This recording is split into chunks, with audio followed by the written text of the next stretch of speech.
del cicle, que porta com a títol de Revoltades. I aquesta primera sessió, diguem-ne que tracta sobre les crítiques globals des de l'activisme juvenil, que realment ens trobem en un moment on el replantejament de les dinàmiques de cooperació tradicionals vinculades a tradicions colonialistes, neocolonialistes, és necessari. Són models antics i desfasats i creiem que és necessari que des de les entitats juvenils es treballi sobre quin model de cooperació i voluntariat estem promovent. Amb la finalitat, per una banda, de poder assegurar que les accions que estem implementant, que estem portant a terme des de l'associacionisme juvenil, siguin, sobretot, transformadores i no perpetuadors de desigualtats. I, per l'altra banda, incrementar la consciència de l'impacte negatiu i positiu dels projectes en els quals les persones joves s'involucren per tal de millorar la qualitat transformadora d'aquests. Aquesta acció es planteja com a una oportunitat per crear sinergia entre l'activisme local juvenil i activistes internacionals sobre problemàtiques locals que tenen efectes, diguem-ne, a nivell global i que són conseqüència de l'estructura del model actual del que us havíem mencionat abans, aquests models tradicionals colonialistes i neocolonialistes. D'aquesta manera, podem sensibilitzar les persones joves sobre models de desenvolupament alternatius que siguin sostenibles amb el planeta i que es basin en el creixement econòmic, social i equitatiu, sobretot. I en la preservació, com ara mateix s'està veient i se li està donant tanta importància al medi ambient. Aquesta, diguem-ne, que seria la introducció, diguem-ne, no d'esta primera sessió, sinó de tot aquest cicle, que no sé si ja ho havia mencionat anteriorment, tracta de quatre sessions. La primera sessió que portarem a terme avui, que té com a títol Repensem el model de cooperació i fem front al voluntariarisme. La segona sessió, que porta com a títol Amèrica Llatina des d'una mirada juvenil, queer i feminista. Hi haurà una taula rodona amb diferents ponents i que tindrà dia el 2 de juliol. De tota mena, ja més endavant i al final d'aquesta sessió farem una difusió amb més profunditat d'aquesta sessió. La tercera sessió, que té a veure amb la justícia ambiental, que encara no està fixat el dia, però serà de cara al setembre. I finalment hi haurà una quarta sessió que tractarà tot el tema de les noves tecnologies i com estan, diguem-ne, quin impacte estan tenint entre nosaltres. Aquesta quarta sessió tindrà lloc, esperem, tant de bo que sigui en un espai on ens puguem veure entre tots i totes i no sigui telemàtic, i que serà de cara a l'octubre. Esperem que estigui en un temps de plena normalitat. Doncs aprofundint una mica més en aquesta primera sessió, que hem dit abans que porta com a títol Repensem el model de cooperació i fem front al voluntarisme, la sessió girarà entorn de quin és el panorama del voluntariat internacional abans i després de la crisi desencadenada per aquest Covid-19 a escala global. Quin és el paper del voluntariat internacional en aquest context, com les entitats s'adapten a la nova realitat i quines són les estratègies que s'han de posar en marxa per organitzar voluntariats transformadors, com havíem mencionat abans.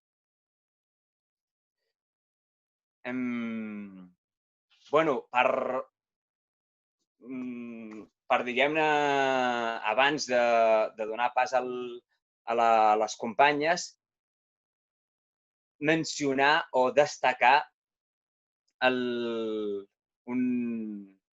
que significa el voluntarisme. El voluntarisme fa referència a tota una sèrie d'iniciatives privades que tenen com a objectiu oferir experiències de voluntariat com a producte de consum per a persones que busquen una forma de viatge diferent i que moltes vegades, diguem-ne, és algo més lúdic, no? Per què us faig referència a aquest terme? Perquè és la contraposició al concepte de voluntariat responsable per la transformació social que avui ens plantegem. Sovint les persones joves que busquen voluntariats de curta durada, que normalment són durant l'època d'estiu, acaben participant d'algunes iniciatives que podríem catalogar com a voluntarismes, no? Els típics camps de treball en els que un va fer una mena d'un viatge, perquè de vegades a canvi tens una petita remuneració o una dieta o un allotjament, i el jovent al final acabem participant en aquesta forma de fer voluntariat que ens és contraproducent. Per això la sessió d'avui girarà entorn de quin és aquest panorama en el que les companyes, diguem-ne, ens posaran al dia. I seguidament, i perquè jo no m'enrotlli més, m'agradaria passar paraula a la Laura de la FEDE, que ja sabeu que la FEDE és l'Organització per la Justícia Global, que ens compartirà pantalla, si és possible, i que ens posarà a totes en context de termes per què entenem per voluntariat internacional responsable o què cal tenir en comptes per fer un voluntariat, diguem-ne, per a les persones que encara que ens estan escoltant, que mai han tingut la possibilitat de participar en algun tipus de programa de voluntariat o que s'estan iniciant, i uns consells abans d'iniciar aquest voluntariat. Endavant, Laura, quan vulguis. Molt bé, doncs, moltes gràcies, l'equip. Jo soc la Laura Rubio, tècnica... Se m'escolta, no? Sí. Tècnica de serveis de la FEDE i primer de tot moltes gràcies per convidar-nos en aquesta xerrada i també a totes les assistents. Qui són? S'escolta, Sí? Ok. Vale. Doncs bé, l'objectiu, com deia l'equip, és parlar, definir què és el voluntariat internacional i què implica. Primer de tot, volia posar en context què és la FEDE, la FEDE.cat, que la FEDE.cat és la Federació d'Organitzacions per la Justícia Global i neix el 2013 arran la fusió de les 3 antigues federacions catalanes d'organitzacions de pau, drets humans i desenvolupament. Tot just l'any passat vam celebrar els 30 anys de la Federació Catalana per al Desenvolupament, per tant, acumulem l'experiència i l'aprenentatge de totes aquestes federacions i d'aquest temps. Actualment, la FEDE som 120 organitzacions que tenen projectes fins a 117 països del món. A nivell intern, la FEDE ens organitzem en 10 eixos de treball, que són els que veieu aquí, de comunicació, educació, empresa, no els diré tots, i també de 5 grups de treball. Cada grup de treball penja d'un eix i precisament el grup de voluntariat internacional, nosaltres com entenem el voluntariat com una experiència educativa, penja de l'eix d'educació. Aquest any el grup de voluntariat el formen 13 organitzacions i és important dir que només 13 del total de les 120 perquè no totes les organitzacions de cooperació s'hi dediquen al voluntariat internacional. Això és perquè la gestió i organització d'estades de voluntariat implica en si mateix, o sigui, és en si mateixa una feina que requereix tècnics i per això no totes n'ofereixen. O sigui, les entitats que fan ajuda humanitària i d'emergència, qui treballa són cooperants i personal expert i no voluntaris. Doncs a veure, del grup de treball el que ens dediquem principalment és sobre fer reflexió i difusió del discurs de voluntariat internacional i també preparem la fira Fes una volta i torna canviada. Aquesta fira la celebrem normalment a principis de gener i es basa principalment en que les entitats mostren les seves estades de voluntariat al personal que ve, que normalment sol ser perfil jove. Aquest any hem fet 7 edicions de la fira i amb la suma de totes les edicions de la fira han vingut més de 1.000 assistents. Concretament, de l'any anterior van viatjar amb les entitats federades un total de 480 persones voluntàries. En relació a quins tipus de projectes fan les organitzacions, doncs les englobem en 3 grans blocs, tot i que tots els programes són molt diversos en si mateix, però els dividiríem així en 3 grans blocs, que són les estades de voluntariat, els camps de treball i les brigades i l'acompanyament a líders i defensores de drets humans. Per definir què és el voluntariat internacional, ens agradaria començar definint què no és el voluntariat. Doncs què no és fer un voluntariat? Doncs és col·laborar amb alguna organització a un país del sud que sense cap mena, sense saber quines són les teves funcions i només al final tens com actituds paternalistes i assistencialistes, o viatjar a un país per desconnectar de la teva realitat perquè aquí estem molt agobiades i te'n vas fora per sentir-te bé i trobar-te tu mateix, o viatjar amb un grup d'amics a un país del sud perquè és exòtic i fas alguna activitat sense cap mena d'organització al darrere, o precisament, com bé definia el nostre company, el fer volunturisme. Nosaltres també considerem que el volunturisme no és de cap manera un voluntariat responsable i, com definia, és tota pràctica de fer turisme a qualsevol país del sud global. I a part que viatjo i visito, també me'n vaig a un orfenat o me'n vaig a alguna comunitat sense cap mena de sentit. Al final nosaltres considerem que aquest tipus de pràctica el que perpetua és la lògica dels rics salven el pobre, que és el que no és el voluntariat. I doncs, per definir-ho, segons la Llei Catalana de Voluntariat, un voluntariat és el conjunt d'accions i activitats d'interès general que es fan de manera altruista i en el cas del voluntariat internacional aquest conjunt d'activitats es fan en un país que no és el teu. I més enllà d'això, per la FEDE, un voluntariat és una experiència educativa que es basa sota els principis de la justícia, l'aprenentatge i sobretot de la transformació personal i social. 3 conceptes claus del voluntariat serien aquests. Que un voluntariat, per sobretot, no és un valor o és una emoció, sinó que és una acció concreta i planificada que sorgeix d'un compromís social amb l'entorn, que el voluntariat va més enllà d'una pràctica individual, sinó que està vinculada i organitzada per una entitat, I per últim, que la transformació, perquè es doni la transformació real d'un voluntariat, es dona només quan és una tasca compartida i col·lectiva. Quan al plantejament del voluntariat, nosaltres, evidentment, no entenem que un voluntariat és fer el viatge d'anada i tornada, sinó que implica moltes més fases, no?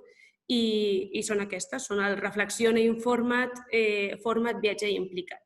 Doncs començant per la primera, que és aquest reflexiona, és el moment com... Primer començaríem amb el moment de fer-se preguntes de què vull, què necessito, quina és la meva disponibilitat, quin és el meu compromís, però per sobre de tot considerem que hi ha 3 aspectes que els hem de tenir molt clars abans de fer un voluntariat, que són aquests, que són, per exemple, el concepte de viatjar. Si l'entenem com a dret o com a privilegi, perquè hem d'assumir que és un privilegi, o sigui, és el privilegi blanc el que tenim nosaltres, el poder viatjar a qualsevol part del món, perquè sabem que no totes les persones ho poden fer. I doncs és molt necessari qüestionar-se aquest privilegi que tenim per saber amb quina actitud viatjarem al país del sud. La qüestió del turisme. La qüestió del turisme és molt important saber què és i què implica, perquè de la mateixa manera que a nosaltres no ens agrada que vinguin turistes aquí a Barcelona, que implica el fet que jo viatgi a un país i també sigui jo ara el turista, no? O sigui, quines són les actituds que he de tenir quan viatgi cap allà, sabent que formo part d'aquesta cultura potser més consumista o quines són les meves implicacions quan viatjo. I per últim, recomanem com revisar-nos el complex del Salvador Blanc. El complex del Salvador Blanc es defineix com aquesta inquietud o aquest pensament de dir jo viatjo, jo faig un voluntariat perquè a mi em necessiten, perquè jo necessito, depèn de mi, la meva col·laboració, la meva ajuda, perquè una comunitat d'un país empobrit sigui més feliç. O sigui, jo tinc la meva aportació és com necessària. I doncs, evidentment, no, i per això aquesta necessitat de revisar quina és la meva necessitat, perquè vull treballar-me a mi o vull salvar l'altre quan no. O sigui, totes aquestes preguntes són les que ens hem de fer abans de començar i de repensar-se un voluntariat internacional. Doncs tornem a aquestes fases, perquè després del reflexiona ve l'informat, i l'informat és cercar i contrastar totes les propostes de diferents organitzacions. No només quedar-nos en una, sinó saber què ens ofereixen, perquè, com hem dit abans, hi ha moltes organitzacions, no només les nostres federades, sinó moltes que tenen diferents tipus, i és important saber contrastar. Després vindria com la formació, que per la FEDE considerem que és imprescindible la formació en qualsevol organització. Per què? Per 3 motius molt claus. Primer, per saber quins són els objectius i les funcions que tindràs del voluntariat, per conèixer la realitat política i social del país de destí, vull dir, és primordial i supernecessari que tu quan viatgis sàpigues què et trobaràs abans d'anar-hi cap allà, i també perquè creiem que és una oportunitat de poder conèixer el grup de voluntaris amb els quals viatjaràs, vull dir, com fer aquest primer caliu i sentir-te com més acompanyat des del primer moment, abans d'agafar l'avió i marxar. Després vindria la part més principal del procés, que és el viatge, que l'entenem com un intercanvi d'experiències, o sigui, anar cap allà per observar i aprendre i poder intercanviar tot el teu coneixement amb el que et puguin oferir i que sigui com un intercanvi. I per últim, la part de l'implica't, vull dir, una vegada tens aquesta transformació personal que has viscut arran de la teva experiència, doncs que la puguis difondre amb una implicació local una vegada arribes, ja sigui implicant-te amb la mateixa organització amb qui has fet el voluntariat i vols assistir i vols fer les sessions formatives, o sigui, les sessions de difusió de voluntariat, o implicant-te en la teva comunitat veïnal o del barri o amb altres organitzacions de drets humans. Però que al final que aquest procés que tu has començat que tingui algun tipus de transformació més local. Doncs d'acord, passem ja, no sé com anem de temps, però jo continuo. Segons els consells per valorar una proposta de voluntariat internacional de qualsevol organització, és a dir, què hem de tenir present? Doncs són aquestes preguntes, que nosaltres diem 7, podrien ser més, però com a mínim aquestes. I doncs, comprovar si és una organització. Confirmar si és una organització o una empresa. Per què? Perquè, tot i que ens sorprengui, hi ha moltes falses ONGs que solen ser empreses que fan negoci del voluntariat. I doncs com podem comprovar això? Doncs entrant a la seva pàgina web i cercar el nom legal, el seu NIF i si està i a quin registre està com registrada l'entitat. Saber quina és la seva trajectòria en l'organització i gestió de viatges de voluntariat internacional. Això ho trobaríem o bé a les memòries d'activitats que per la llei de transparència totes les entitats les han de tenir publicades a la web, o bé trucant a l'entitat o sabent d'algun conegut preguntant-li quina ha estat la seva experiència amb aquesta entitat. Vull dir que tingués un mínim de coneixement de quina és la seva trajectòria. Després, preguntar-nos si aquesta entitat ofereix una formació prèvia. Com hem dit anteriorment, per nosaltres és imprescindible que formar-se i doncs ens hem d'assegurar que aquesta entitat la fa, no? Per això, per el que dèiem, per saber quines seran les teves funcions, quin serà el context i també per poder treballar quines són les actituds desitjables que hauràs de tenir en el país de destí.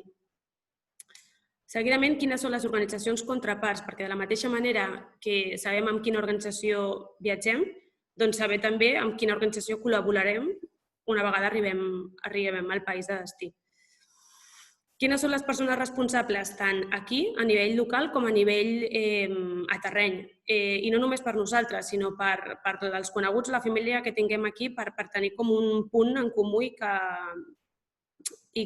tinguem alguna persona com responsable de passi el que passi en tot moment, sabem que podem trucar a aquest telèfon o ens podem dirigir a tal persona per estar en contacte. Després, com és la seva comunicació? Hauríem d'estudiar i analitzar si la seva comunicació està en la línia o d'acord al codi ètic del sector. És a dir, saber i analitzar quin ús fan de la seva publicitat i de l'ús de les seves imatges. Vull dir, una entitat que, per exemple, fa un ús que vulnera els drets, per exemple, dels infants amb les seves imatges o que perpetua com idees paternalistes o una persona blanca envoltada de nens negres, com que dubtem, no? O sigui, plantegem-nos quin tipus de comunicació fan. I, per últim, quines són les propostes que fan per al temps lliure, també per qüestionar-nos si són propostes que afecten positiva o negativament tant a l'economia local del país com al medi ambient.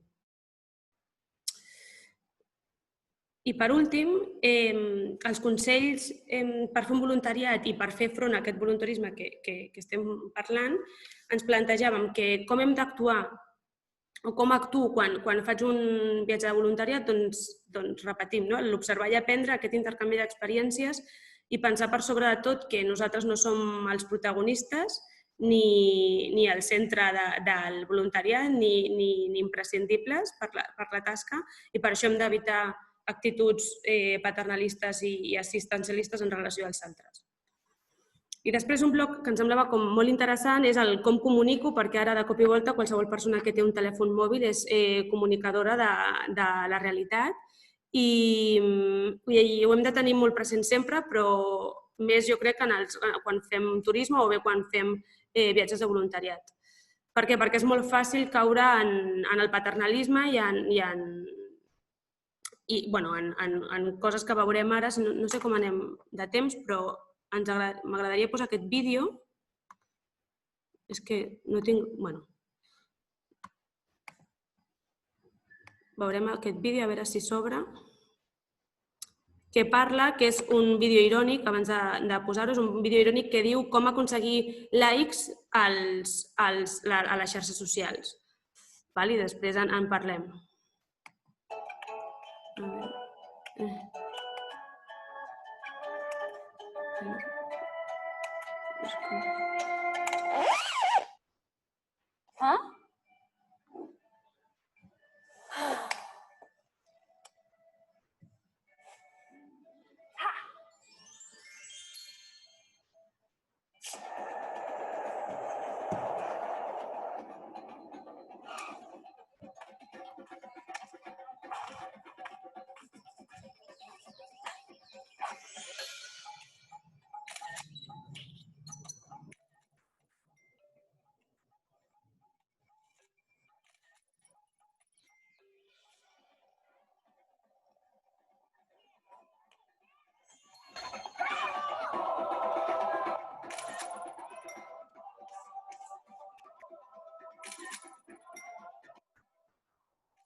A veure, torno... Ai, ai, ai. Com veureu, aquest vídeo és com... Espera, que ara no puc tornar. Ara. Aquest vídeo és com una mostra irònica bueno, com què no s'ha de fer, no? O sigui, lluitar contra els estereotips que fem quan viatgem. I nosaltres precisament parlem d'això, no? O sigui, quan comuniquem i viatgem, com ho hem de fer? Doncs des de l'objectivitat, sempre amb dades i context de la realitat, o sigui, precisament posar en valor tot el que hem après durant la formació i en la pròpia estada de voluntariat i comunicar-ho sempre com amb dades i amb un marc. No? Per sobre de tot, respectant la dignitat de les persones, vull dir, les persones no són cap mena d'atracció turística, com podíem veure en el vídeo, i també vigilant dels drets del menor, de la seva privacitat i intimitat. En la línia també fugint dels estereotips, per no perpetuar-los, vull dir, no mostrar aquesta idea d'un país empobrit, només hi ha actors com passius indefensos, doncs no. Mostrar-los persones que són com nosaltres, evidentment, però persones capacitades i empoderades en la seva activitat i bueno, és que de la mateixa manera que nosaltres no viatjaríem a França o a qualsevol país europeu i ens faríem una foto amb un nen, doncs aquí tampoc, no? Amb aquesta lògica de sempre respectant la dignitat de les persones i no perpetuant com l'estereotip. I per últim, també en aquesta línia, seria com fugint del protagonisme i de la cerca de likes a la xarxa social. O sigui, per sobre de tot, abans de publicar una foto a l'Instagram, a Facebook, on sigui, plantejar-nos per què i per a qui ho fem, quin sentit té i el que vull transformar. No? Vull dir, si volem ser un voluntari de l'Instagram i d'èxit o volem fer una estada de voluntariat que realment sigui transformadora i sí, que sigui de creixement i transformadora com per tu i pels altres. I fins aquí els consells i desitjo que s'hagi entès què és per la FEDE el voluntariat internacional responsable. Si teniu qualsevol dubte en aquesta pàgina web podeu trobar tota aquesta informació amb més vídeos i més material i si no podeu contactar, si voleu saber quines són les 13 entitats que participen al grup de voluntariat o el que sigui, ens podeu escriure aquest al mail o trucar al telèfon de la FEDE. Moltíssimes, Laura, des de la FEDE per fer-nos aquesta gran introducció. També tenim amb nosaltres, perdoneu que no us he donat la benvinguda des de bon inici, des del Servei Cívic Internacional, a la Marta Palau. Des de Sàhara Dempeus també tenim a la Núria Ferrer i des de COCAT tenim a la Rosa Garcia, que seguidament us donaré paraula perquè ens feu també, ens contextualitzem tot plegat com aconseguim arribar a la gent que vol ajudar, que vol fer aquest voluntariat i no caure en comunicar només a perfils que ja estan, diguem-ne, sensibilitzats. Com apropem les persones que busquen ajudar a projectes que, com ens havia recalcat i definit molt bé la nostra companya Laura, aquests projectes transformadors, que no caiguin en que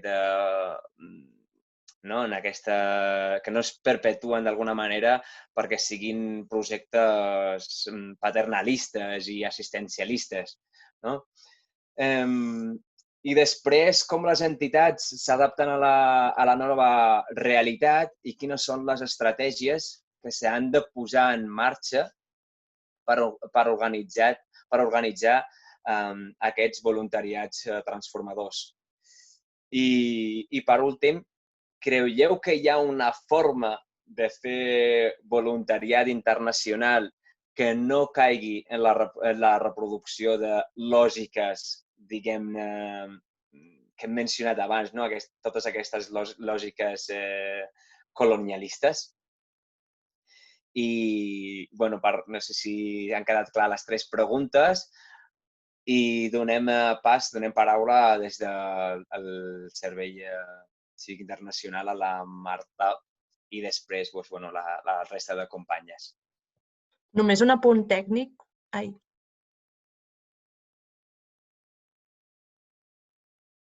Sí, endavant. Em sentiu? Sí. Si no us tallo, és que aneu bé de temps i no patiu per això, vale? Cap problema. Que li he anat dient abans a la Laura pel xat i no m'estava llegint, però això, si no us tallo, no patiu. Gràcies, Bàrbara.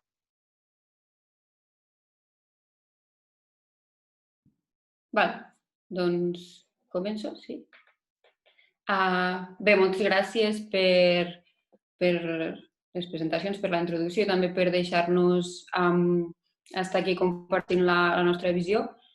Bé, aniré també citant algunes coses que deia la Laura perquè des del Servei Civil Internacional la veritat és que coincidim amb moltes de les reflexions que feia, no? Moltes vegades des de la bona voluntat, des de les ganes de tenir un impacte positiu, podem acabar reproduint estructures de poder o reforçant desigualtats i això és molt perillós, no? I per això creiem que el voluntarisme s'ha de portar cap a una altra banda.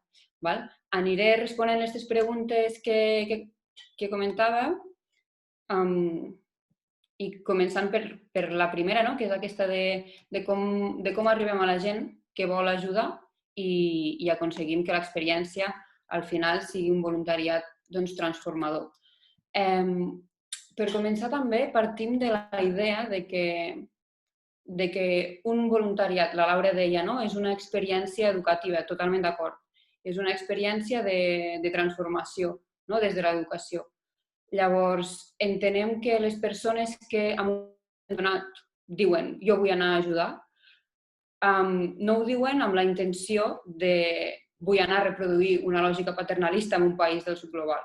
Moltes vegades és des de la inexperiència o des d'allò que hem de desaprendre encara. Llavors, aprofitem aquestes ganes de canvi, aprofitem aquest neguit de hi ha alguna cosa que crec que no va bé, potser no tinc la paraula per dir-li, potser encara m'he de qüestionar molt, però aprofitem-ho per deixar de banda la culpa, però sí que treballar d'on surt aquesta necessitat. Llavors, des de l'SSI el que fem és, un cop arriben les persones que volen fer voluntariat amb nosaltres, treballar un primer pas que és la formació i el que fem és, sobretot, prendre consciència de tot allò que passarà amb el procés que és el voluntariat. Quan fem formacions treballem temes que considerem claus, com és precisament el voluntariat és un d'ells, què és el voluntariat i per què hi ha voluntariats que considerem transformadors i no, quines són pràctiques més caritatives, quines són pràctiques que tenen un impacte més a llarg termini.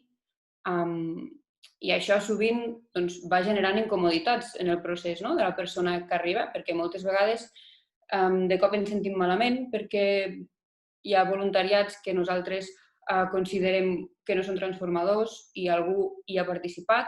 No passa res, és un procés d'aprenentatge, sí. Sobretot és molt important que estem obertes a qüestionar-nos i revisar-nos constantment.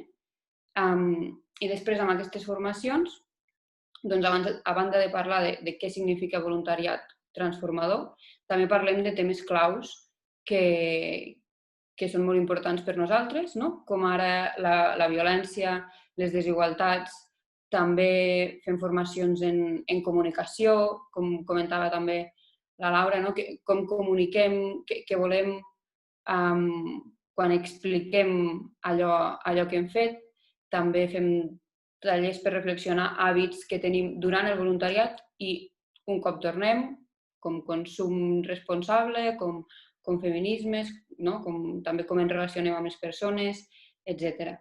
Llavors, no es tracta de quedar-nos amb aquelles persones que ja estan preparades per fer un voluntariat, sinó arribar a aquelles que en tenen ganes i sense por qüestionar-los aquestes ganes, no? Des de la comunicació no violenta, de dir, bueno, hi ha coses potser que ens hem plantejat d'aquesta necessitat de jo vull anar a fer alguna cosa, repensem-ho, perquè el que és important no és que tu tinguis ganes d'anar a fer alguna cosa.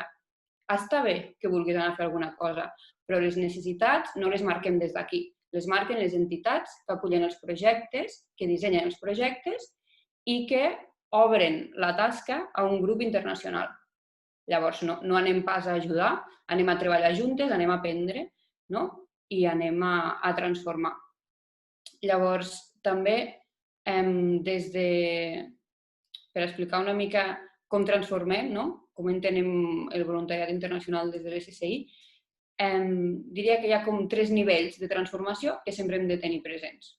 Un, que és el que potser ens ve al cap quan pensem en un voluntariat internacional a un altre país, que és dir, vaig a, per exemple, passar-me una setmana treballant en un projecte concret d'agricultura o permacultura ecològica i quan marxa, aquell lloc haurà rebut el meu impacte positiu del que sigui que hem estat construint juntes.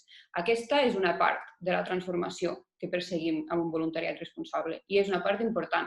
És una part que s'ha de dissenyar d'una manera molt coherent, amb xarxa, amb partners i amb socis que coneixem, amb qui tenim confiança, que ens hem assegurat prèviament que comparteixen els valors de l'entitat, però és només una part. La segona part seria el fet de que aquesta experiència sigui compartida amb un grup de persones internacionals. Això vol dir que a banda de fer la nostra tasca diària, dia a dia, el que fem és conviure amb persones que són molt diferents a nosaltres.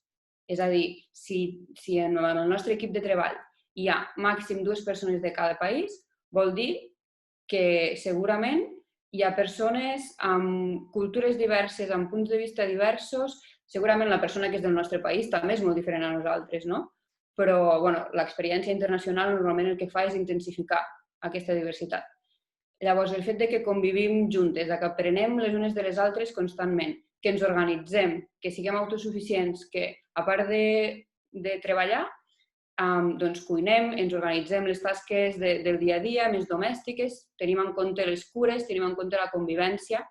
Aquest també és un focus de transformació molt potent i molt necessari, no? Aquesta part internacional, que al final el que volem és tenir present que estem fent xarxa internacional, no només a un lloc, sinó a molts països. I per últim, l'última part de transformació imprescindible és la pròpia, no? És saber que jo que tinc ganes o em sento preparada de participar en un projecte de voluntariat internacional, m'hauré d'estar revisant constantment i quan torni a casa he d'estar disposada a cedir alguns privilegis que potser fins ara he gaudit o ser-ne conscient i fer alguna cosa amb ells. He d'estar disposada a canviar hàbits del meu dia a dia, què consumeixo, com vesteixo, com em relaciono amb les persones, a destruir estereotips, no? I un cop he detectat que els tinc, totes els tenim, no? No és qüestió de flagel·lar-se, deia, no és qüestió de culpes. Un cop els tinc i treballo per deixar de tenir-los, què faig per canviar aquesta realitat, no? Si totes tenim, per exemple, si m'adono que tinc alguns prejudicis o alguns estereotips que tenim molt apresos perquè vivim en un món amb molts estereotips i molts prejudicis, si m'adono que tinc prejudicis racistes i vull treballar-los, primer n'he de ser conscient, després he de desaprendre'ls, els he de deconstruir i després he de prendre una part activa a casa, no a casa, que hem estat molt a casa aquests dies, no vull dir dins de casa, vull dir al meu territori. He de prendre una part activa per combatre'ls. Per això també el que creiem des del Servei Civil Internacional és que la tornada és un pas més d'aquest procés de voluntariat internacional. És a dir, que quan tornem és imprescindible que ens impliquem, ja sigui amb l'entitat amb la que hem marxat o amb una altra, però que seguim actives i seguim des d'un grup local, des de l'activisme local, transformant aquelles realitats que hem cregut que eren necessàries a transformar i que són les que ens van portar, potser, a tenir aquesta inquietud de fer un voluntariat internacional. Doncs un cop aquest voluntariat internacional s'ha acabat, què passa? Hem de seguir treballant perquè les coses no es canvien en 15 dies, evidentment. És un procés molt llarg. I nosaltres i les persones que s'acosten a ser voluntàries entenem, la gran capacitat de tenir un paper actiu durant molt de temps. I això és el que volem aconseguir. Pel que fa a la pregunta d'aquesta nova realitat, de com ens adaptem a la nova realitat i quines són les estratègies per posar en marxa. Sí? Perdó, tens 1-2 minuts i hauríem d'anar passant a l'altre, ¿vale? Vale. Doncs acabo amb una mica la reflexió de què passa amb tot això ara, no? A veure, espera, que ara la Bàrbara m'ha desconcentrat una mica. Nosaltres creiem que la nova realitat de com la situació generada per la Covid-19 no canvia la nostra manera de treballar ni ha de canviar el perquè d'un voluntariat internacional, no? Canviaran les formes, treballarem amb distància de seguretat, treballarem amb mascaretes, però els objectius són els mateixos. El que sí que creiem que és interessant és que potser aquesta situació fa molt evident la necessitat de canvi. Potser aquest any no podem marxar a fer un projecte internacional, però hem tingut una experiència transformadora que ha estat quedar-nos a casa i que no ha estat volguda i ha tingut molts impactes negatius, però que ens pot servir per adonar-nos d'aquesta necessitat de canvi i per començar a treballar. Durant aquests dies hem estat cadascú a casa seva potser pensant com solucionem separadament aquest problema i per nosaltres el que s'ha fet molt evident és que aquest és un problema global, que el que fem a un lloc i a un lloc determinat del món té un impacte a tota aquesta globalitat de planeta del que tots formem part i que les respostes han de ser compartides i que la justícia ha de ser global i la manera de fer-ho és enfortint xarxa internacional civil, des de la societat civil, i treballant d'igual a igual. I per això el voluntariat és una eina més per aconseguir aquesta justícia global. I acabaria aquí, no sé si m'he passat. Moltíssimes gràcies, Marta, des del Servei Civil Internacional per respondre a aquestes qüestions que fan en relació a com afrontem aquesta nova realitat, com atraure a gent empoderada i sobretot conscienciada i inclús de com implementar aquest tipus de formació i conscienciació perquè tinguem un voluntariat transformador i evitar el voluntarisme del que estem parlant. I donem pas des de Sàhara Dempeus a la Núria Ferrer. Endavant, com vulguis. Bona tarda a totes. Merci l'EGRIP i el CJB també per invitar-nos. Llavors compartiré pantalla d'una presentació que hem preparat.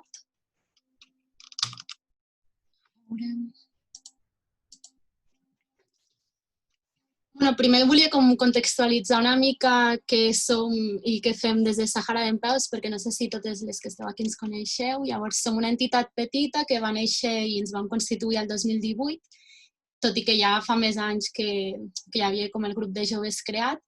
I bàsicament està formada per joves que ens organitzem per denunciar l'ocupació del Marroc al Sàhara Occidental. Llavors, sí que les nostres accions se centren de forma molt notòria amb l'activisme al carrer i també a les xarxes. He compartit com aquesta imatge perquè fa poc vam fer com aquest exercici de veure com definíem les membres de l'entitat Sàhara Dempeus. Llavors, com per veure una mica quina és l'essència de la nostra entitat i com ens definim o com l'entenem, que seria més centrat en temes d'activisme, de fer xarxa, d'acció, de lluita de llibertat del poble saharaui, entre d'altres. Llavors, a nivell d'objectius, també contextualitzar una mica això, perquè nosaltres com a tal no som una entitat que organitzem voluntariats internacionals i que, per exemple, enviem gent a persones als campaments de refugiades o en altres temes de la causa saharaui, i ens centrem molt més en temes de sensibilització i incidència política i a l'hora de potenciar el moviment juvenil i fer xarxa com per contribuir a aquest objectiu final, de de l'alliberament del poble saharaui. Tot i això, o sigui, sí que realitzem de manera puntual voluntariats o com baixades a terreny, ja sigui als campaments de refugiades saharauis o també aquest any hem realitzat una baixada als territoris ocupats, tot i que no hem pogut entrar a causa de l'ocupació marroquí, que se'ns ha impedit l'entrada, juntament amb altres polítics. I llavors, com una mica el nostre model o la nostra visió és diferent a la que poden tenir altres entitats com SCI o COCAT, que sí que realitzen directament aquest voluntariat internacional. Llavors, també en aquest cas cal com tenir en compte les particularitats de la causa saharaui, que al final estan com dividits entre els territoris ocupats i els campaments de refugiades i que estan com en una situació límit, portant més de 40 anys vivint en aquest, o sigui, com de forma dividida i sense poder tornar al seu país. Llavors, per tant, sí que és veritat que molts dels projectes que es realitzen per part d'entitats pro-saharauis estan força centrats en temes d'ajuda humanitària o assistencialisme, tot i que nosaltres volem com aportar aquesta vessant més política i d'incidència i d'acció al carrer, tot i que entenem que l'altra part és necessària perquè la subsistència de molts i moltes saharauis és gràcies a aquestes ajudes. Entenem que al final com la millor política de cooperació que es pot tenir amb el poble saharaui és donar-lo a conèixer, fer aquesta incidència política i que puguin tornar al seu país.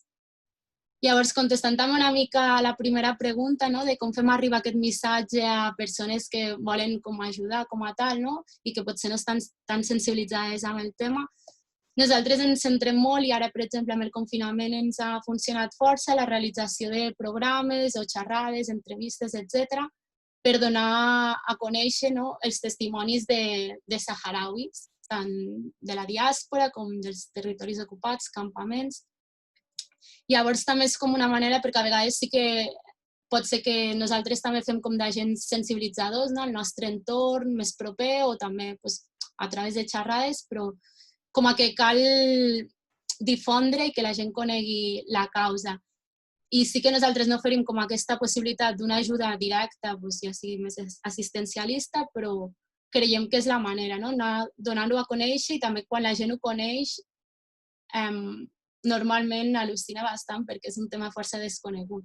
Llavors nosaltres creiem com que plantant aquesta primera llavor vindrà com la resta de més implicació a nivell d'associació. Aquí hi ha com algunes imatges d'aquests programes que hem fet. Llavors nosaltres sí que en ocasions els membres de l'entitat hem realitzat alguna baixada a terreny, com deia, però és com en temes més puntuals, per exemple, en la participació d'un fòrum internacional amb joves, o sigui, tot molt més centrat en intercanvi d'experiències i també en persones com a que ja estan implicades o ja estan formades. Sí que hi ha ocasions en què potser s'ha obert més, però sempre com fent aquest acompanyament i aquesta primera acollida de conèixer la causa, de ser conscients del nostre privilegi i trencar amb aquest mite que comentaven les companyes del Salvador Blanc, o sigui, nosaltres n'anem allà a ajudar, i a més que solen ser estades com molt curtes, d'una setmana o 10 dies, i bàsicament l'objectiu és aprendre, conèixer la causa saharaui i fer d'altaveus d'aquesta causa. I per això dèiem que com és molt important la tornada, com també comentaven, per afiançar aquesta voluntat de ser agent multiplicador i que es doni més a conèixer. També com creiem que és molt important a nivell de comunicació ètica i sí que és un tema que estem com en constant revisió i a vegades amb tema campaments de refugiades sí que costa i s'acostuma o es pot arribar com a penjar la típica foto que comentàvem. I així, llavors, és un tema que com a entitat estem treballant i que ho valorem com un repte i com incorporar també aquesta visió crítica a la comunicació que fem, que com a entitat ja procurem fer-la, però també les persones que hi participin que sigui com també extensiu. Després, a nivell de cooperació internacional, ho entenem més com una transferència de coneixements i un intercanvi d'experiències. Un exemple seria com el projecte que hem fet amb el CJB sobre joventut saharaui, que està totalment centrat en aquesta part d'intercanvi d'experiències entre joves saharauis i sobretot entre organitzacions locals, amb aquesta idea de posar-ho al centre d'aquests projectes i que sorgeixi tot com en base a les necessitats i les voluntats que tenen aquestes organitzacions locals, que al final són les que coneixen i haurien de marcar o marquen com el camí a seguir per la resta d'entitats que estem aquí col·laborant. Aquest seria com un exemple. També a nivell de voluntariats, per exemple, en aquest cas, el que sí que va funcionar força bé és que hi van participar tant persones que ja formaven part de l'entitat i que, per tant, ja estàvem actives amb el tema, com es va obrir el procés a altres persones que volguessin participar-hi. Llavors, aquest fet sí que hem vist com que ha tingut un efecte positiu, no? Perquè llavors sí que ha estat com més fàcil que aquestes persones després participin i segueixin implicant-se amb la causa. Llavors, pot ser com una estratègia, no? Per afavorir aquest voluntariat més transformador, tenir com aquest suport perquè la tornada no quedi en va, no? Com si diguéssim el viatge, sinó que realment es realitzin accions al respecte. També així una mica com a reptes i tenint en compte la situació actual, nosaltres com a entitat ens seguim plantejant realitzar, seguint la via de l'acció al carrer, l'acció a les xarxes, l'acció d'incidència política, perquè al final creiem que és la que hem de realitzar, podent incloure aquestes baixades de forma puntual i com amb objectius molt concrets, no? Però sí que creiem com necessari fer aquesta revisió de les actituds o de les lògiques colonialistes que a vegades podem arribar a realitzar. Llavors, per exemple, un fet clar seria a l'hora d'elaborar projectes, ja des de l'inici del projecte, no? Que sorgeixi de les pròpies comunitats i no sol després de participem. Llavors, en aquest sentit també com revisar una mica i el repte seria de com establir mecanismes de participació amb aquestes organitzacions, no? Al final, per veure, i també com quin tipus de comunicació tenim i no caure com amb aquestes lògiques colonialistes. I tenir com aquesta vessant crítica, no? I revisió constant de les activitats i projectes que fem. Llavors sí també que per nosaltres és un repte perquè potser és algo com que ho tenim de forma més informal, ho hem parlat i en som conscients i anem tots com força a la una, no? Però sinó com evidència aquest discurs en contra del voluntarisme i en contra d'un tipus de cooperació totalment paternalista, fer-ho com més explícit. I també com ser conscients, no? De que a vegades segons quins tipus de projectes a terreny o segons quins tipus de voluntariats poden ocasionar més que beneficis o transformacions, perjudicis o efectes negatius, no? Llavors ser com molt conscients d'aquesta possibilitat i intentar com que no passi, no? Revisant com els passos i seguint com unes fases o uns processos més democràtics o més participatius i decolonialistes. També un altre repte que considerem que tenim com a entitat seria com fomentar una entitat més diversa i alhora com que fem xarxa amb més col·lectius locals. Un exemple seria per exemple, una activitat que vam fer pel 27 de febrer amb les companyes de l'entitat de joves saharauis de Catalunya, no? I que al final creiem que com que ha d'anar tot cap amb aquesta línia, no? De fer xarxa, de no creure'ns com el centre del món i que tot i conèixer el tema saharaui som els que més en sabem o tenim com potestat per ser la veu, no? I estar com molt al tanto i molt en predisposició de col·laborar amb aquestes entitats i d'estar com més tots a una. Llavors, més o menys crec que... Sí. Perdona, Núria, per anar tancant el temps. Sí, no, sí, ja està, quasi. Solo una mica com aquesta reflexió, llavors sí que aquí moltes gràcies i aquí també teniu com les nostres xarxes per si voleu més informació o conèixer més sobre el tema. Moltes gràcies, Núria, des de Sàhara Dempeus per també oferir-nos una alternativa, també una altra perspectiva de portar a terme aquest tipus d'accions que no, diguem-ne, que no cauen en la cooperació o en tant accions assistencialistes, sinó més bé, per lo que ens has explicat, venen a ser més un activisme, no? Un tipus d'incidència més en el camp dels carrers o per les xarxes, com a l'exemple del programa que dona altaveu a a tot un poble. Gràcies per donar també, per ressaltar la importància de la vostra implicació com a entitat en aquest cicle.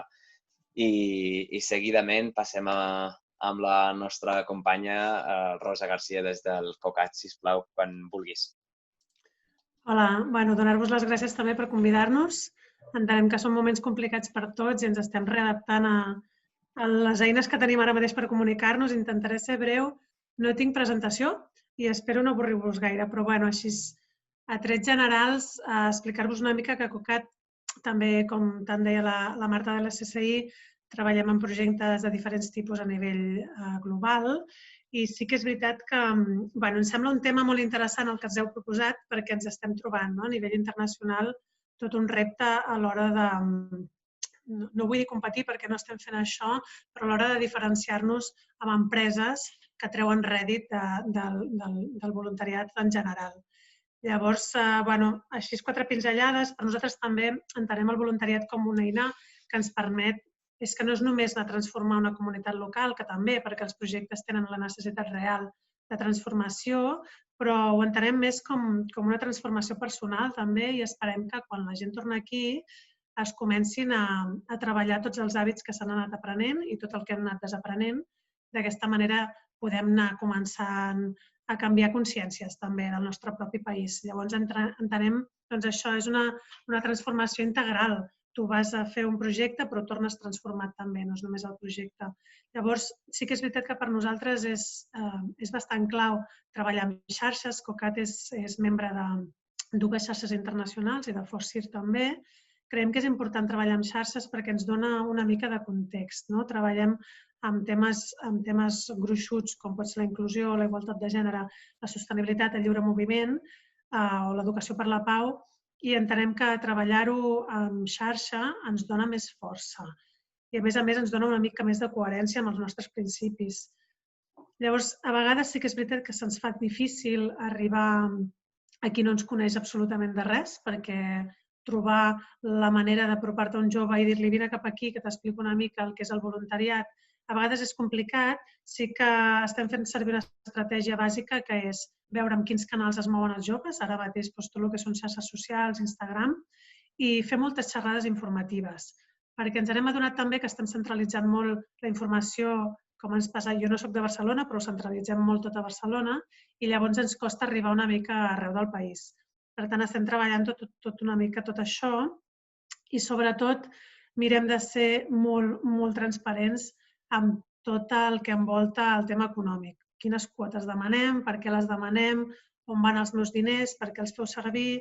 És un aspecte que hem estat treballant fa molts anys a nivell internacional i ens sembla que és interessant que cada vegada puguem ser més transparents amb tot això, que bàsicament és el que ens diferencia a les entitats sense ànim de lucre o a les ONGs d'una empresa, que no tenim res a amagar i ho podem demostrar. A part de tot això, després una mica parlant del tema de les lògiques colonialistes o de voluntariats una mica més transformadors, m'agafo amb el que dic ara de treballar en xarxa, una manera que tenim nosaltres d'assegurar-nos que els projectes tenen qualitat i que segueixen una mica els estàndards o els principis que té COCAT és que aquestes entitats que ofereixen el projecte siguin entitats partners nostres, que hi hagin treballat amb nosaltres o que siguin membres o partners de les xarxes amb les que treballem.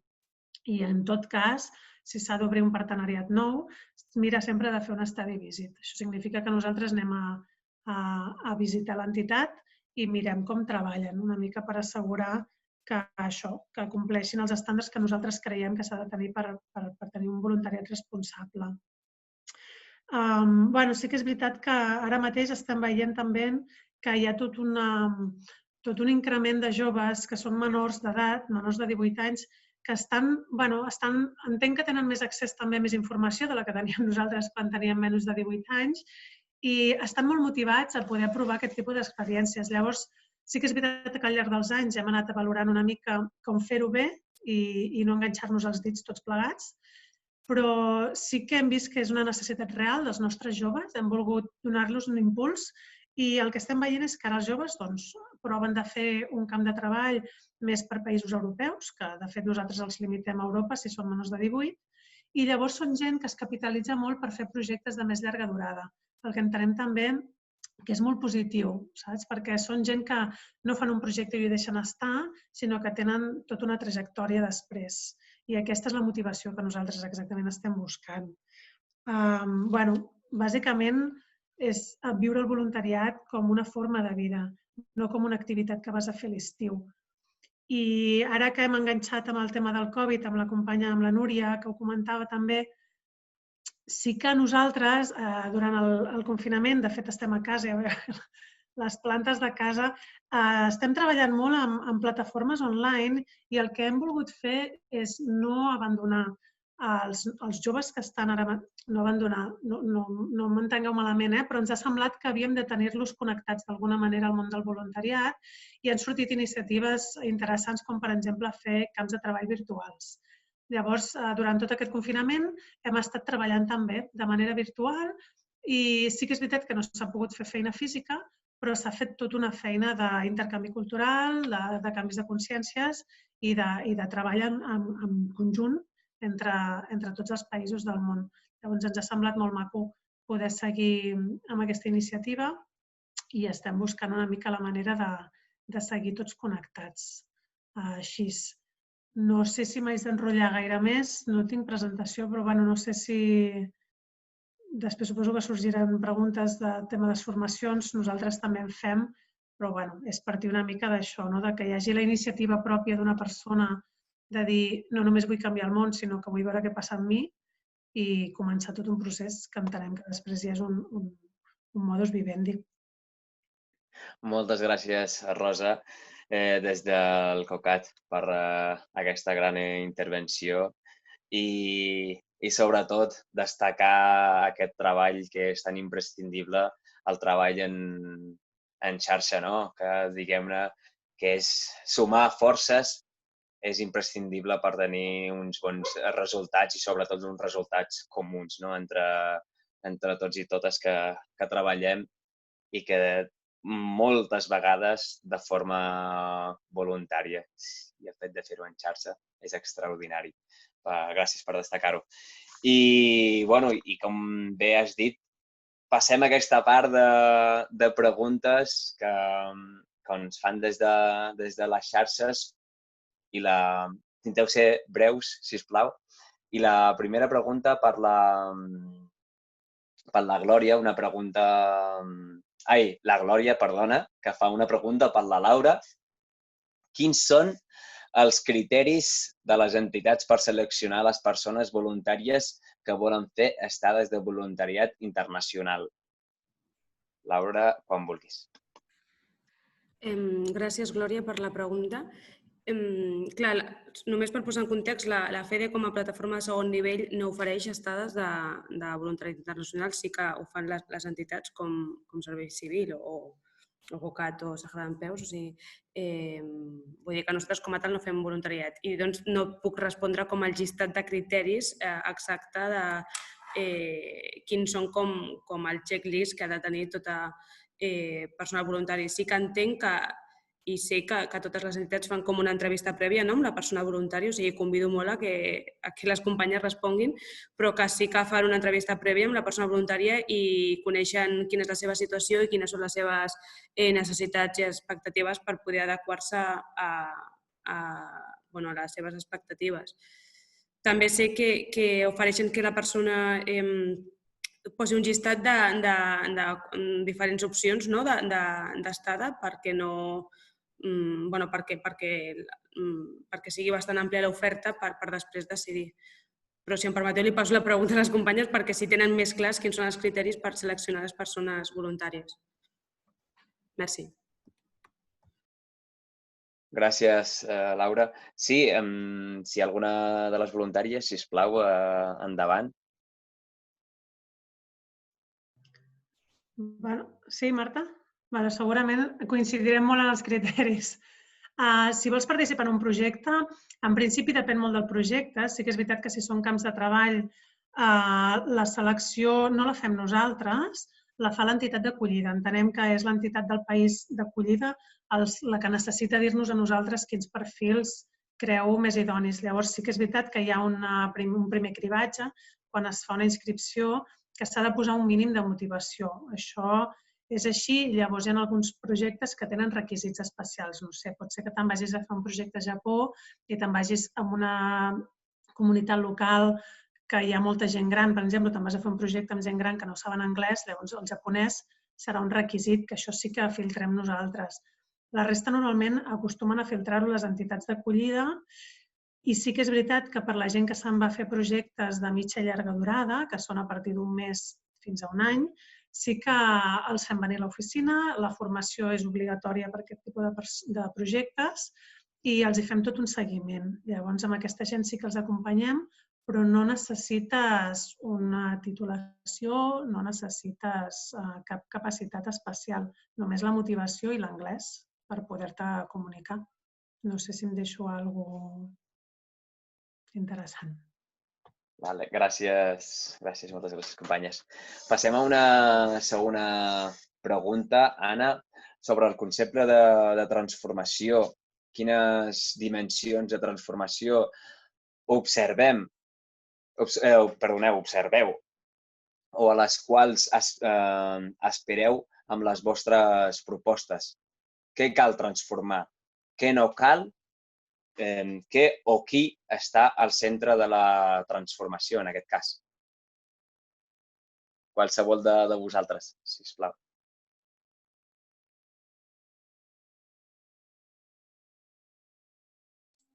Vale, doncs em responc jo.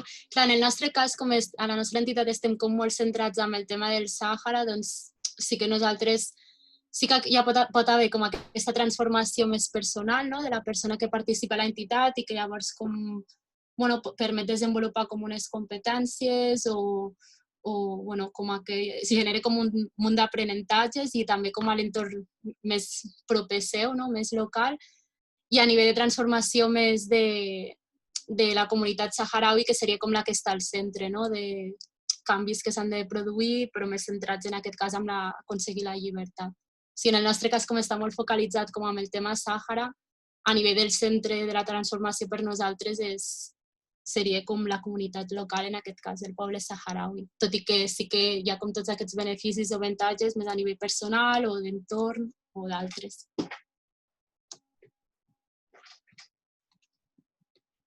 Sí.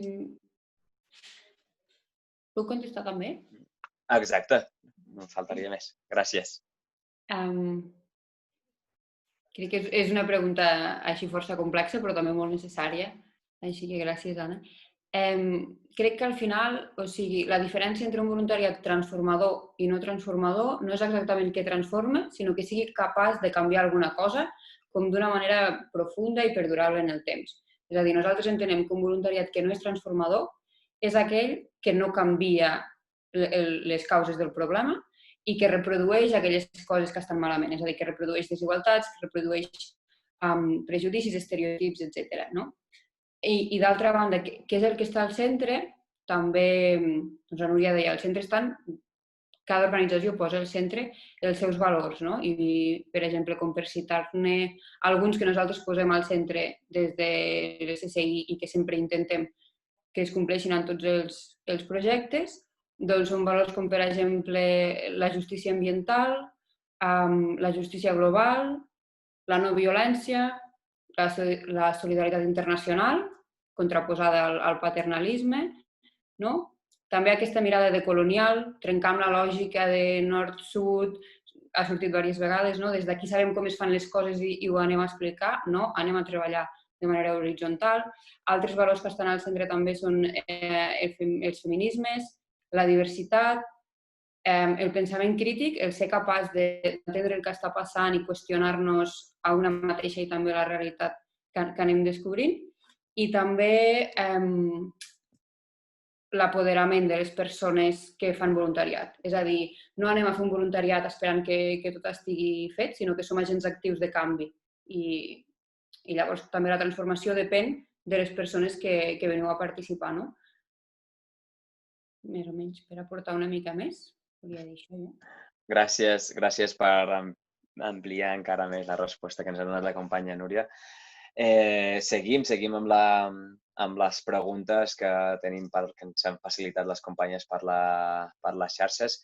La Cristina, hola, me interesaria saber en què es forma les voluntàries abans de marxar i també si hi ha algun tipus de seguiment després i si s'inclouen aspectes emocionals. Crec que això ja s'havia respost amb anterioritat per part del CCI, però bueno, si voleu destacar alguna coseta més, encantades.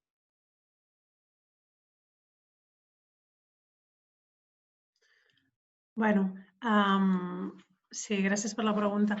Sí, és una mica el que havia comentat ja la Marta. Nosaltres, quan fem les formacions, ens interessa sobretot posar sobre la taula preguntes que segurament ja ballen pel cap dels voluntaris i les voluntàries. És simplement posar sobre un paper quines són les expectatives, quines són les pors que tens a dintre abans de marxar i que potser no has exterioritzat, quins neguits t'estan sorgint a mesura que es va acostant el dia que has de marxar al projecte i, a més, aprofitar per veure'ns les cares totes les persones que marxen en un any, que ens sembla maco també que pugueu compartir aquest moment. A vegades les formacions ens serveixen també perquè surtin temes que potser no t'han passat pel cap en aquell moment o no se t'han ocorregut i trobem que hi podem treure molt suc. De fet, aquest any estem preparant totes les formacions online. Serà un repte també veure com funciona perquè no hi ha la part aquesta més vivencial, física, de veure'ns les cares i que puguis pensar ostres, ara se m'ha ocorregut això, però ens dona la sensació que també pot funcionar molt bé. Hi ha un seguiment durant el projecte, sí. Si és un camp de treball, són projectes curts, són 2 o 3 setmanes, que en tot cas nosaltres estem pendents dels voluntaris com a entitat d'enviament i hi ha l'entitat que fa el projecte i hi ha l'entitat d'acollida d'allà. Per tant, hi ha 3 entitats que estan pendents dels voluntaris i si es fa un projecte de més llarga durada, una vegada al mes com a mínim sí que intentem contactar i veure com funciona tot. I amb l'aspecte emocional sí que és veritat que depèn de quin projecte doncs hi hem de posar-hi una mica més d'energia. Ara, per exemple, nosaltres vaig estar aquest any passat vaig anar, per exemple, a Mòria perquè ens van proposar un nou partenariat a l'illa de Lesbos amb el camp de refugiats. No coneixíem l'entitat i vam decidir anar-hi i una de les coses que nosaltres vam demanar com a COCAT com a requisit era que es fes un seguiment emocional a la tornada, perquè entenem que són projectes que són durs, són difícils i a vegades pot costar gestionar tot el que s'ha viscut. Jo, durant la meva estada allà, em va costar gestionar-ho i és un dels projectes, per exemple, que sí que mirem de donar un suport a l'arribada. Espero haver-te respost una mica. Molt bé, una resposta molt àmplia. Gràcies. Abans que se'ns tiri el temps a sobre, una altra pregunta que va dirigida una mica a totes les companyes, que diguem-ne que seguim encara amb lògiques de pensar que el voluntariat, diguem-ne que suprimeix la part aquesta dels professionals que, diguem-ne, que tenen la seva pròpia feina o això es pot convertir en una feina professional i remunerada i seguim pensant que el voluntariat suprimeix aquest perfil i hauríem d'acabar amb aquest, diguem-ne, paradigma i si ho abolim, podem sobreviure com a entitats que totes les que esteu aquí i que heu mencionat, que us diferencien de les empreses perquè sou unes entitats sense ànim de lucre. Com ho veieu? Tot plegat. Comencem per la Núria, si sembla bé. Perdó. Nosaltres com a tal, com ja he comentat, no organitzem com aquests voluntariats internacionals. O sigui, una mica referent a la pregunta que feies, sí que, com que podria aportar que sí que creiem que hem de vigilar amb les postures o com dir-ho, com per exemple, no anar a suplir professions que ja existeixen allà, sinó que al final és com aquest intercanvi d'experiències i d'aprenentatge. sigui, en cap cas suplir altres necessitats o altres d'allò, sinó solament com aquest intercanvi d'experiències, d'aprenentatge, de suport a organitzacions locals i que al final sigui la pròpia comunitat qui s'apoderi. Clar, nosaltres com no treballem com aquest tema en concret no sabria com aportar-te molt més al respecte. No sé si les companyes treballen més. Sí, des de COCAT o de la Marta, des del CCI, no sé si podeu respondre.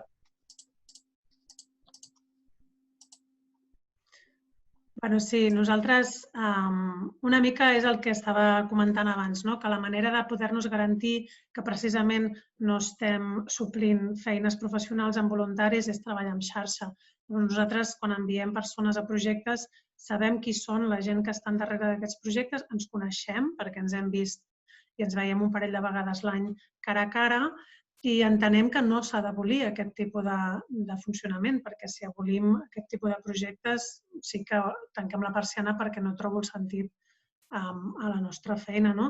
Entenem que quan una persona vol fer de voluntària sap perfectament què s'espera i què no d'ella, per això són les formacions, però també entenem que les entitats que treballen amb aquestes persones, les que els acullen, saben quins són els drets i deures dels nostres voluntaris. Nosaltres, els nostres voluntaris, els expliquem abans de sortir quins són els drets i deures que tenen. Però, a més, tenim uns estàndards i una constitució dintre de les xarxes internacionals que ens diu com hem de treballar i una manera de poder, que això ho estem fent sovint, de poder garantir que això funciona així és fer auditories internes a les mateixes entitats que estem treballant amb el voluntariat per garantir que no estem fent males pràctiques, bàsicament.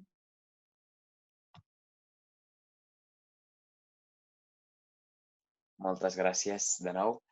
Hem, aclarit, jo crec, seguir amb les qüestions que anem just de temps. Una de les companyes que vol aprofundir amb l'aspecte que des de l'entitat, sobre el que ha comentat la Laura, és que diu realitzem tot el procés i ens costa molt que la gent s'impliqui. Ens agradaria que la Laura, si ens pots aprofundir una mica més en aquest aspecte de quina forma o de quines estratègies, metodologies utilitzeu per fomentar aquesta implicació de la gent que tenim com a voluntariats. Clar, gràcies per la pregunta i me n'alegra que n'hi hagi com tant debat al xat. Nosaltres la FEDE no fem voluntariat, per tant no podem parlar d'aquesta implicació, però sí que a nivell de grup sí que jo crec que és com un dels debats que més tenen les entitats, que és com s'impliquen els voluntaris una vegada tornant. O sigui, aquí n'hem parlat molt de quina manera podem motivar, o sigui, que el voluntariat no s'entengui com aquest viatge que diem i arribo aquí i em desconnecto totalment.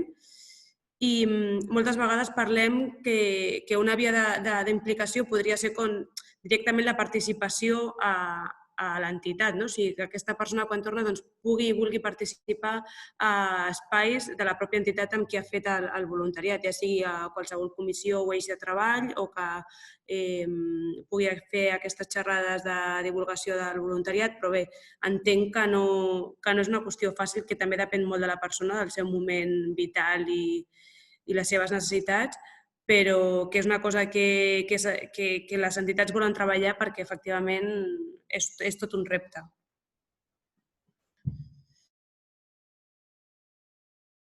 I no sé què dir, no sé si alguna companya em vol ajudar amb les seves eines d'implicació per com ho fan ells. Exacte, des del CCI, des de... No sé si volen ampliar una mica més. Sí, si voleu així molt ràpidament us comentem què fem nosaltres. És veritat que és un repte molt gran, crec que per a totes, i el nombre de persones que enviem i el nombre de persones que tenim actives com a base social és diferent. Sempre enviem moltes més persones que no pas és que després s'acabin implicant. Però entenem que potser al final de l'experiència hi ha persones que s'impliquen amb altres entitats i per nosaltres això també és supervàlid. El que nosaltres fem és, quan s'acaba el voluntariat, és fer de manera anual una trobada de voluntàries per facilitar una mica que totes les persones que han fet l'experiència comparteixin aquestes ganes de seguir transformant i intentem acompanyar el procés de que d'elles surtin iniciatives, projectes, activitats locals per fer durant l'any vista que tenim. Normalment és a l'octubre, doncs durant aquest curs, amb visió de calendari escolar, qui som, amb qui contem, què tenim ganes de fer. Moltes vegades, quan estem fent un projecte internacional, ens venen moltes ganes de fer coses i si tornem a casa i estem soles, no podem canviar res. Llavors, des de l'SCI el que fem és la trobada i després proporcionar... Tenim un sistema de grups locals que per temes, per aquelles coses temàtiques que apareixen a la trobada, doncs es constitueixen grups locals i els acompanyem des de l'equip tècnic també, posem els recursos que puguin necessitar, l'espai de la vaqueria que tenim, com per trobar-se i fer xerrades o fer activitats, etc. I després, una mica aquest és el sistema, que s'organitzin les activistes amb grups temàtics i després acompanyar-les, posar la xarxa, posar els recursos. I sempre estar molt atentes a allò que surt, ha de ser iniciativa de les voluntàries i després nosaltres ho acompanyem.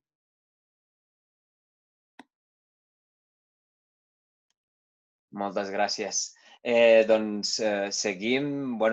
Ja per anar acabant, hi ha altres preguntes, però que ja durant aquest cicle aquesta sessió ja s'ha anat resolent. Preguntes que diguem-ne que sobre com vinculen les participants a l'activisme local o l'entitat en si. Per acabar, una última pregunta. La inquietud que hacia cap a pujar anteriorment a nosaltres, o sigui, exemples de les inquietuds que sorgeixen o que han de sorgir a una persona perquè es pugui implicar en un procés o en un activisme com seria el voluntariat. Si ens podríeu posar algun exemple.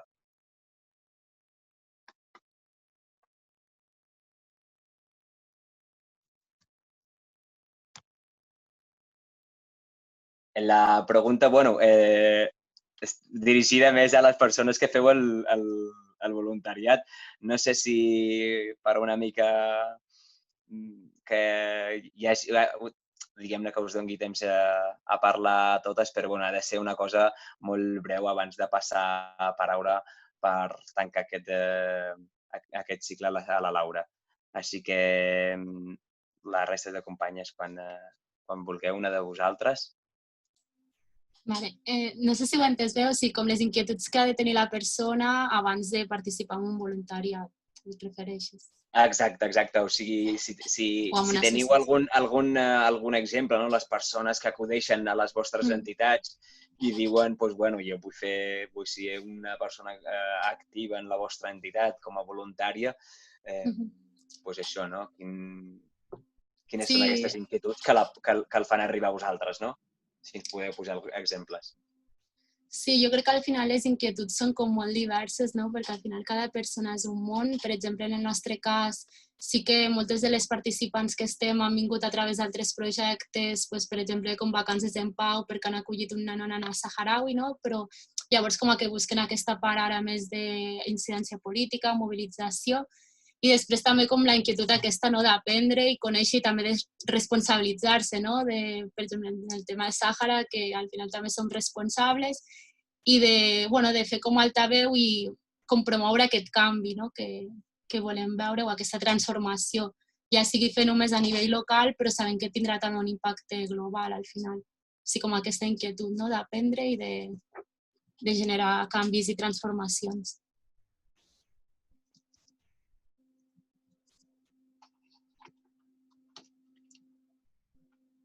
Gràcies, Núria. No sé si la resta de companyes, abans de passar paraula a la Laura, no sé si voleu afegir alguna cosa de relació a aquesta última pregunta o en general alguna coseta que se us hagi quedat per camí que voleu destacar. Bueno, dir només que sí que és veritat que hi ha gent que et ve i et pregunta i et diu que vol fer alguna cosa. Hi ha inclús voluntaris que ens diuen vull fer alguna cosa, però alguna cosa que tingui sentit. Jo no vull anar a fer un voluntariat a França, no? Llavors, dir-vos, els que esteu interessats en provar el que és el voluntariat internacional, que, de fet, no necessites anar-te'n a Kènia per fer un voluntariat amb una mica de sentit i que ajudi a una comunitat local i que vagis a col·laborar allà i que, a més et canvia a tu. Pots fer-lo aquí al costat. L'important per nosaltres és la motivació, que hi sigui i que entenguis el voluntariat com una forma de vida, que ho provis i si t'agrada, doncs després se t'obrirà tot un munt de possibilitats. I normalment aquests voluntaris que van provant i els hi va agradant són els voluntaris que, responent una mica al que ens preguntàveu abans els que esteu d'assistents, són els que acaben fent també un canvi a nivell local, aquí al propi país, i comencen també a viure i a treballar amb el voluntariat local. Animeu-vos! Exacte, des d'aquí convidem a tota la nostra audiència a posar en contacte amb vosaltres, a fer recerca de les vostres xarxes socials, si teniu web, també que indaguin i que animar la gent a que faci aquest primer pas, a trencar el gel, almenys que sigui fent una recerca de vosaltres i de tota la feina que porteu a terme. Finalment, per tancar, una pregunta per la Laura. En el context aquest post-coronavirus i en un moment en què han tornat per fi, diguem-ne que és un anhel i un desig aflorar tot aquest moviment de defensa dels drets humans que hem pogut veure en aquests últims dies i inclús en ple confinament, al veure que en Europa en general està creixent una extrema dreta molt salvatge i amb un discurs que està ocupant tots els mitjans de comunicació, que s'estan creant polítiques que en lloc d'afavorir, sinó són polítiques que estan destruint moltíssimes vies des d'immigració, vies a accedir a diferents recursos. O sigui, són polítiques que està creant els nostres propis polítics i que veiem que, que a veure tu com valoreu des d'aquesta situació actual, no? Des de la justícia global i cap a on va, quin destí ha de tenir o quin destí tindrà. Doncs sí, Mercè, abans ho deia, jo crec que la Marta molt clarament, i és que abans de la crisi ja hi havia algunes lluites que estaven com interconnectades a nivell internacional, com el feminisme o el canvi climàtic, però de cop i volta va arribar un virus i ha aturat el món, no? Ens ha paralitzat a totes i veiem com a nivell local, o sigui, cada país ha actuat segons el seu criteri i ens ha com paralitzat, no? I doncs el que des de la FEDE, entenent la justícia global, entenem que a partir d'ara necessitem ser conscients de la globalitat de la problemàtica que tenim actualment i hem de generar que aquestes lluites que estiguin totes com interconnectades a nivell internacional, no? O sigui, que davant aquesta problemàtica global necessitem com respostes i lluites globals, principalment, no? O sigui, que totes aquestes lluites com ja sigui del feminisme, del canvi climàtic, de l'antiracisme, o sigui, necessitem que siguin com compartides i col·lectives. No sé si he resumit molt, però... Ben resumit, però jo crec que ben clar. No sé si... Perdona que te talla, no sé si volies afegir alguna cosa més. No, merci. A vosaltres per estar aquí en aquesta primera sessió d'aquest cicle i que esperem que estigueu amb nosaltres en el proper, que si no m'equivoco, la Bàrbara, sisplau, quan puguis, ens podràs compartir el cartell de la propera sessió, doncs això, no? Per una mica tancar i de veritat que és un plaer d'estar aquí amb totes vosaltres i que ens pugueu donar informació, visió, maneres de funcionar i sobretot de portar a terme, posar en pràctica aquest voluntariat que ja hem deixat clar que pot ser transformador de moltes maneres i el que no ha de ser és aquest, diguem-ne, voluntariat en el que caigui en aquestes maneres de paternalistes i assistencialistes que heu destacat i que no sigui un voluntariat de xarxa, no? I que, sobretot, que des del COCAT, que m'ha agradat també moltíssim, que sigui una forma de vida. Això és extraordinari. I bueno, no sé si ja tenim el cartell en publicitat. Hola, em sents, Bàrbara? Sí, està... L'he posat, el que tu no ho veus perquè estàs al Vale. Vale. Vale, doncs, anunciar, no?, que la segona sessió serà el dia 2 de juliol a les 6 de la tarda. Si no m'equivoco, és un dijous i que, bueno, que estaran amb nosaltres companyes des de Colòmbia, El Salvador i Nicaragua. Serà en castellà i la moderadora tindrem a la nostra companya Mora Serkovich, no sé si ho he pronunciat bé, des del CCI, i serà un plaer d'estar aquí amb ella aquest dia. I res més, no sé si, Bàrbara, vols afegir alguna coseta abans de tancar i despedir les companyes? Només una actualització. Hem confirmat una ponència inicial que serà la Mardaza Quintanilla del Perú, que farà una introducció també a nivell de tota Llatinoamèrica. I res més. Espero que us hagi agradat i ho penjarem en les properes setmanes i ja està. Gràcies per assistir i participar en el xat. Això mateix. Moltíssimes gràcies, companyes. Moltes gràcies per convidar-nos. Moltes gràcies. Gràcies. Adéu. Gràcies.